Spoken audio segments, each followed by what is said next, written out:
Press institute Bangladesh পিআইবির fact check ও media research team Bangla fact বলছে, নারী ও শিশুদের উপর যৌন নিপীড়নের সংবাদ পরিবেশনে জাতীয় ও আন্তর্জাতিক আইনি নির্দেশনা উপেক্ষিত হচ্ছে।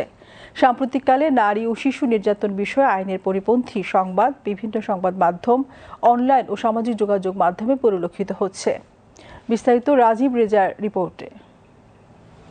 নারী ও শিশুদের ওপর যৌন নিপীড়নের সংবাদ পরিবেশনে বিদ্যমান আইন ও আন্তর্জাতিক নীতিমালা যথাযথভাবে অনুসরণ করা হচ্ছে না বলে জানিয়েছে প্রেস ইনস্টিটিউট বাংলাদেশ পিআইবির ফ্যাক্ট চেক ও media research team Bangla fact. Bangla fact জানায়, ঢাকার পল্লবীতে যৌন সহিংসতার ওপর হত্যাকাণ্ডের শিকার এক শিশুর ছবি ও পরিচয় দেশের শীর্ষস্থানীয় একাধিক গণমাধ্যমে প্রকাশ করা হয়েছে। এতে প্রশ্ন উঠেছে, এ ধরনের সংবাদ পরিবেশন বাংলাদেশের বিদ্যমান আইন ও আন্তর্জাতিক নীতিমালা কতটা মানা হচ্ছে।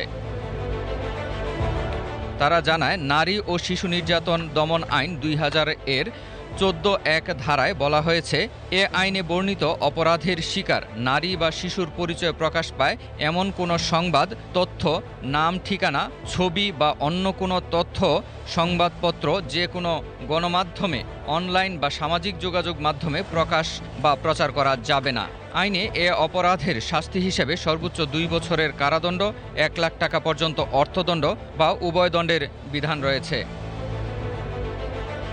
বাংলা ফ্যাক্ট আরও জানায়, নারী ও শিশু ভিকটিমের ক্ষেত্রে আইন প্রয়োগ নিয়ে বিভ্রান্তি দূর করতে 2021 সালের 8 মার্চ হাইকোর্টের বিচারপতি ফারাহ মাহবুব ও বিচারপতি SM মনিরুজ্জামানের সমন্বয়ে গঠিত বেঞ্চে এক রিট আদেশে স্পষ্ট করেন, ধর্ষণ বা যৌন নির্যাতনের শিকার কোনো নারী বা শিশু জীবিত বা মৃত কোনো অবস্থাতেই তার ছবি বা পরিচয় প্রকাশ করা যাবে না। এছাড়া 2025 সালের মার্চে মাগুরায় ধর্ষণ মামলায় বিচারপতি ফারাহ মাহবুব ও বিচারপতি দেবাশিস রায় চৌধুরীর সমন্বয়ে গঠিত হাইকোর্ট বেঞ্চে স্বতঃপ্রণোদিত হয়ে সামাজিক যোগাযোগ মাধ্যম থেকে শিশুর ছবি তাৎক্ষণিক অপসারণের নির্দেশ দেন।